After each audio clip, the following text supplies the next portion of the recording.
Reporter live की ओर चलते हैं, जहां देश और दुनिया से लेकर राजनीति के गलियारों की हर खबर पर हमारी नजर है। हमारे इस कार्यक्रम में शहर शहर से रिपोर्टर जुड़ेंगे और तमाम बड़ी खबरों पर हम उनसे अपडेट लेंगे। इसी कड़ी में सबसे पहले लेकर चलते हैं आपको श्रीनगर, जहां से हमारे सहयोगी अजहर हुसैन हमारे साथ जुड़े हुए हैं। अजहर, आज जम्मू कश्मीर में क्या कुछ खास होना है?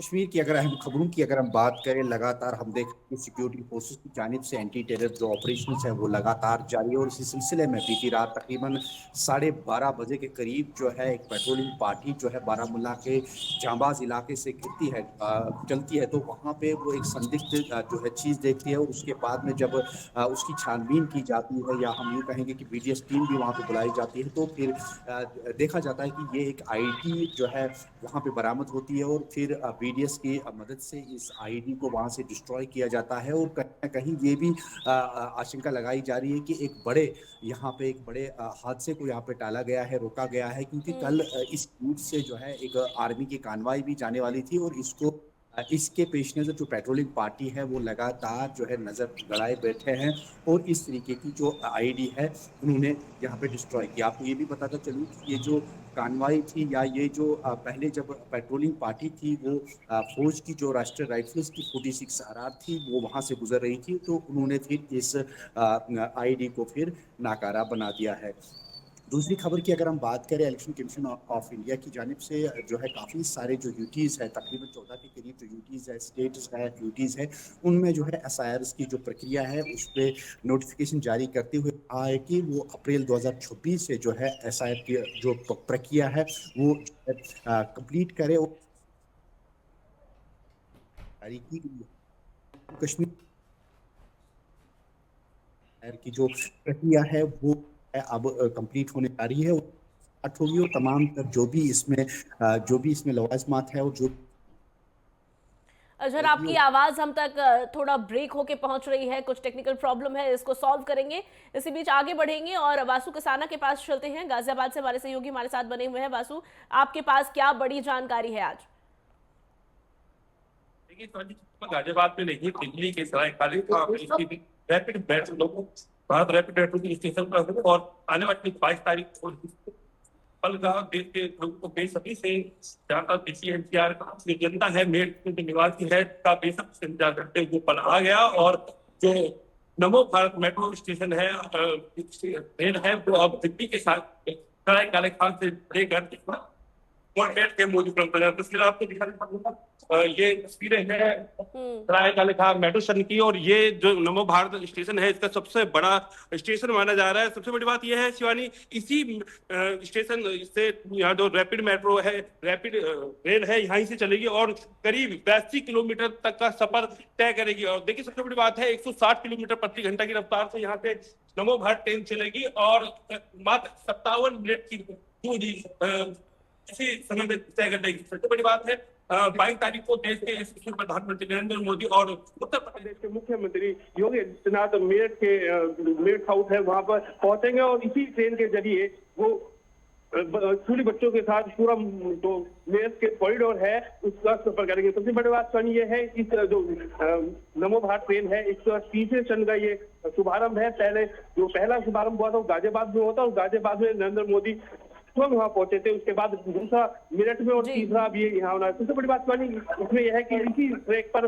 मेट्रो भी चलेगी, और नमो भारत भी, एक हाई स्पीड ट्रेन भी चलेगी, और एक जो मेट्रो ट्रेन जैसा कि दिल्ली में चलती है वो जो मेरठ में। बिल्कुल, ये कहीं ना कहीं बहुत बड़ी सौगात है और बहुत अच्छी खबर है स्थानीय लोगों के लिए। चंद मिनटों में ही एक लंबी दूरी तय की जाएगी, नए कीर्तिमान यहाँ स्थापित किए जा रहे हैं।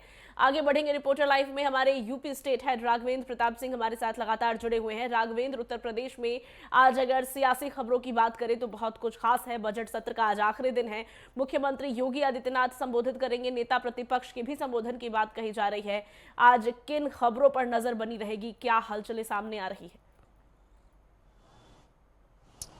बिल्कुल शिवानी, यहाँ पे उत्तर प्रदेश के बजट का आज अंतिम सत्र बेहद हंगामेदार भी दिखेगा, क्योंकि सीएम योगी आदित्यनाथ दोनों सदनों को संबोधित करेंगे। इसके अलावा बजट पास कराया जाएगा और नेता प्रतिपक्ष माता प्रसाद पांडे का भी आज संबोधन होना है। वहीं समाजवादी पार्टी की बात कर लें तो वो योगी आदित्यनाथ के जापान और सिंगापुर दौरे को लेकर लगातार व्यंग्यात्मक टिप्पणी कर रही है कि सीएम को और पहले चले जाना चाहिए था, वहाँ की शांति और वहाँ के विकास को देखना चाहिए था ताकि प्रदेश का कल्याण होता। वहीं भारतीय जनता पार्टी के विधायक राजेश्वर सिंह ने कहा कि प्रदेश में निवेश को एक नया पंख लगे, यहाँ बेहतर इंफ्रास्ट्रक्चर बने। इसको लेकर सीएम योगी आदित्यनाथ का जापान और सिंगापुर का दौरा बेहद अहम होने वाला है। वहीं बजट को लेकर संग्राम सिंह यादव जो सपा के विधायक हैं, उन्होंने तंज कसा कि ये ढोल है, इसमें आवाज़ तो बहुत है लेकिन अंदर से खोखला है। तो एक तरह से कहा जा सकता है कि जो सदन में के जो भारतीय जनता पार्टी के लीडर हैं वो तो उत्तर प्रदेश के संकल्पित विकास के लिए इस बजट को, वहाँ की बेहतरीन इंफ्रास्ट्रक्चर के लिए बजट को समर्पित करते हुए दिख रहे हैं। तो वहीं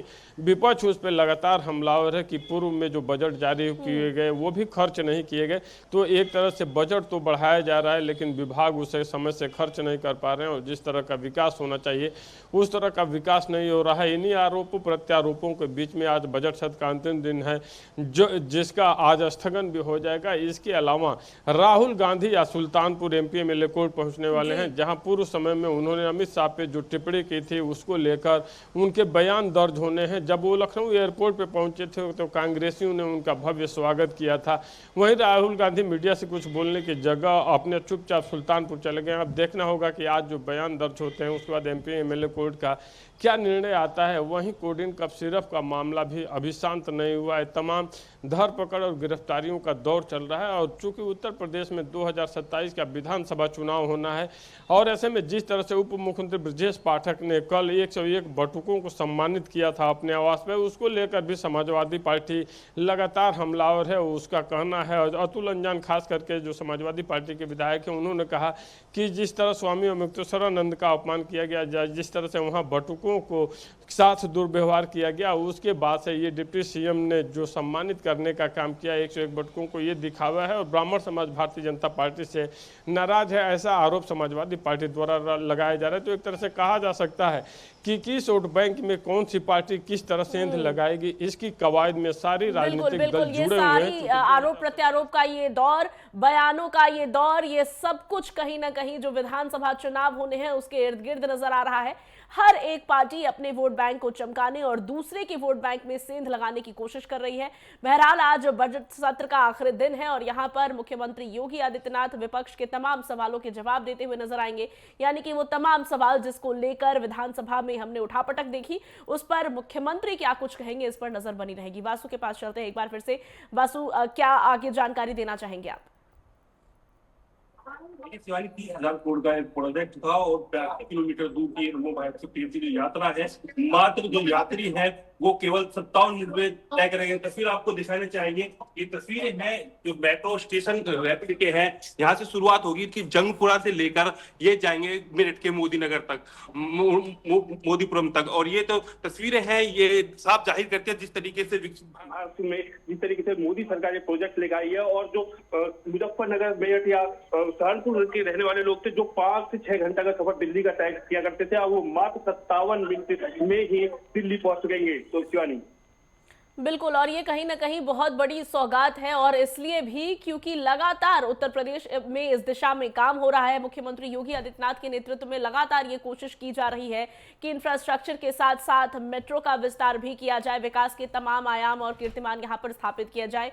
दूसरी तरफ उत्तर प्रदेश में आज बहुत कुछ खास है। एक तरफ कोडिन कप सिरफ का मामला भी शांत होता हुआ दिखाई नहीं दे रहा है, लगातार विपक्ष उस मामले को लेकर भी मुद्दा बना रहा है। वहीं दूसरी तरफ संतों के अपमान का मामला भी उत्तर प्रदेश में तूल पकड़ता जा रहा है। बजट सत्र का आज आखिरी दिन है। मुख्यमंत्री योगी आदित्यनाथ के संबोधन पर नजर रहने के साथ साथ नेता प्रतिपक्ष माता प्रसाद पांडे क्या कुछ कहते हैं ये भी देखना होगा। फिलहाल बहुत शुक्रिया आप सभी का हमारे साथ जुड़ने के लिए, तमाम जानकारी साझा करने के लिए।